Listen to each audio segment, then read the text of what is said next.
নির্বাচনের আমরা যে বলি যে নতুন রাজনৈতিক ভাবনা, এই নতুন রাজনৈতিক ভাবনাটা কি আসলে নতুন চিন্তা নাকি নতুন চেহারা কোনটা আসলে?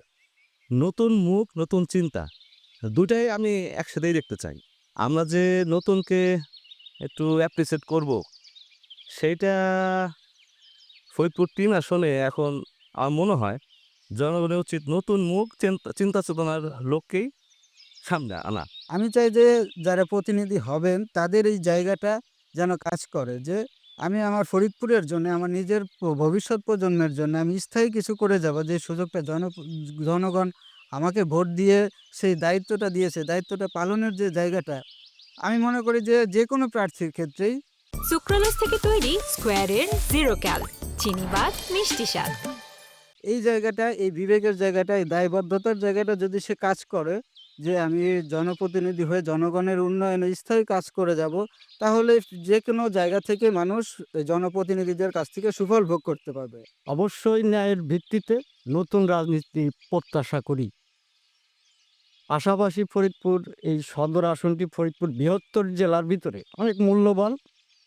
আমরা সদরের জনগণ হিসেবে এই আসনটিকে অবশ্যই আমরা গুরুত্বের সহিত বিবেচনা করি। নতুনত্বের বিষয় যেটা সেটা হলো কি যে নতুন মুখ আসুক, এটা সবাই চায়। অতীতে যারা আসছে তাদের থেকে যদি নতুন কেউ আসে, হ্যাঁ, এটা সকলেই চায় এবং সকলেই এটা চাওয়া যে নতুন কিছু করলে আমাদের সমাজে নতুন পরিবর্তন ঘটবে। এই পরিবর্তনটাও সবাই চায়। আমরা চাই যে আমাদের এই ফরিদপুর ৩ আসনে এমন একটা লোক আসুক যে মাদক মুক্ত, সাধারণ জনগণের দিকে একটু নজর দিক, একটা উন্নয়নের কোনো জায়গা করুক, এইটাই। তো নতুনত্ব আসলে শুধু নতুন আসলেই হবে না, তারা পুরাতনের মতো যদি কাজ করে তাহলে তো আর হবে না। সেটাই। তাদের আসতে হবে এবং চিন্তাটা নতুন ভাবনা নিয়ে আসতে হবে। চিন্তা চেতনা চেঞ্জ করতে হবে, নতুন চিন্তা চেতনা নিয়ে আসতে হবে।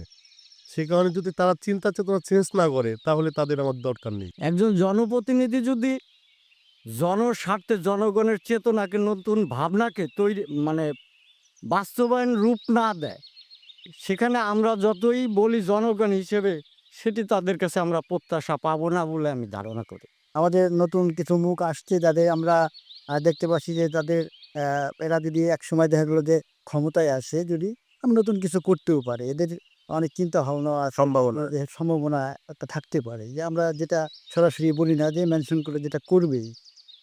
অতীতে দেখেছি যে অনেকে আসছে কিন্তু কোনো কর্ম সেরকম ভালো ফল আমরা দেখি নাই। যদি ফরিদপুরকে এগিয়ে নিয়ে যেতে চাই, তাহলে আমি দল বা অন্য কিছু দেখব না। আমি দেখব যে ভালো। তো এখন দেখা যাক যে নতুন যদি কেউ আসে তার চিন্তা ভাবনা কি বা কি করে